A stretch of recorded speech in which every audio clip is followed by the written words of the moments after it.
அனுப்புற இருந்துட்டு சிவா கிட்ட, "நீ சினேகாவ விரும்புனது உண்மையாப்பா?" அப்படின்னு சொல்லிட்டு கேட்குறாங்க. உடனே சிவா எந்த பதில் சொல்லாம அமைதியா இருக்கிறாங்க. "அப்பனா எதுக்குப்பா சிந்துவ கல்யாணம் பண்ண?"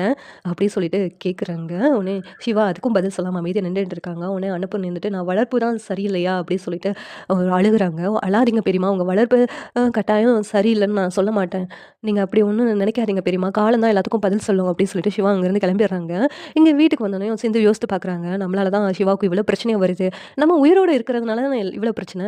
நம்ம செத்து போயிட்டானா அப்படின்னு சொல்லிட்டு சிந்து முடிவெடுக்கிறாங்க. அதே மாதிரியேவும் மருந்து எடுத்து குடிக்க போறாங்க. குடிக்க போகும்போது கரெக்ட்டா சிவா பார்த்துடுறாங்க. பார்த்துட்டு வேகமா தட்டி விட்டுறாங்க. இங்க வாயில இருக்கா துப்பு துப்புன்னு சொல்லிட்டு சொல்றாங்க. உடனே சிந்து இருந்துட்டு, "டாக்டர் என்ன எதுக்கு காப்பாத்துறேன்? வேண்டாம் டாக்டரே நான் உயிரோட இருக்க வேண்டாம். நான் உயிரோட இருக்கிறதுனால தான் உனக்கு இவ்வளோ பிரச்சனை. எல்லாத்துக்கும் காரணம் நான் தானே. நான் உன்ன ஏமாத்தி கல்யாணம் பண்ணியிருக்கவே கூடாது. அதனால தானே என்னை இவ்வளோ கஷ்டத்த அனுபவிக்கிறேன். எல்லாத்துக்கும் காரணம் நான் தான் டாக்டர். அந்த மருந்த குடு நான் குடிச்சிட்டு செத்து போயிடுறேன்." அப்படின்னு சொல்லிட்டு சிந்து சொல்லிக்கிட்டு இருக்காங்க. உடனேவும், "நீ செத்து போயிட்டனா எல்லாமே சரியாயிடுமா?"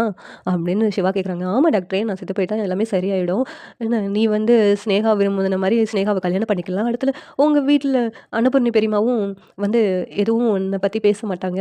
எங்க வீட்லயும் ஒண்ணும் சொல்ல மாட்டாங்க." அப்படிங்கிறாங்க. உடனே சிவா இருந்துகிட்டு, "இங்க பாரு நீ செத்து போயிட்டேன்னா, அடுத்து என் மேல தான் பழி விழும்.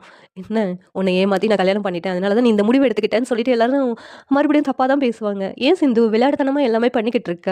மறுபடியும் மறுபடியும் தப்பான முடிவாவே எடுக்கிற சிந்து." அப்படின்னு சிவா சொல்றாங்க. உடனே சிந்து இருந்துகிட்டு, "இனிமேல் இப்படிலாம் பண்ண மாட்டேன் டாக்டரே.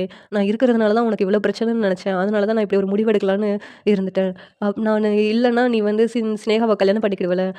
நான் இருக்க போய் தானே உனக்கு என்ன முடிவு எடுக்கணும்னு 2 பக்கமும் பிரச்சனையா தெரியுதா? அதனால தான் இப்படிலாம் பண்ணிட்டேன்." அப்படின்னு சொல்லிட்டு சிந்து சொல்றாங்க. "இந்த மாதிரிலாம் இனிமேல் முடிவு எடுக்காத." அப்படின்னு சொல்லிட்டு சிந்து கிட்ட சொல்றாங்க.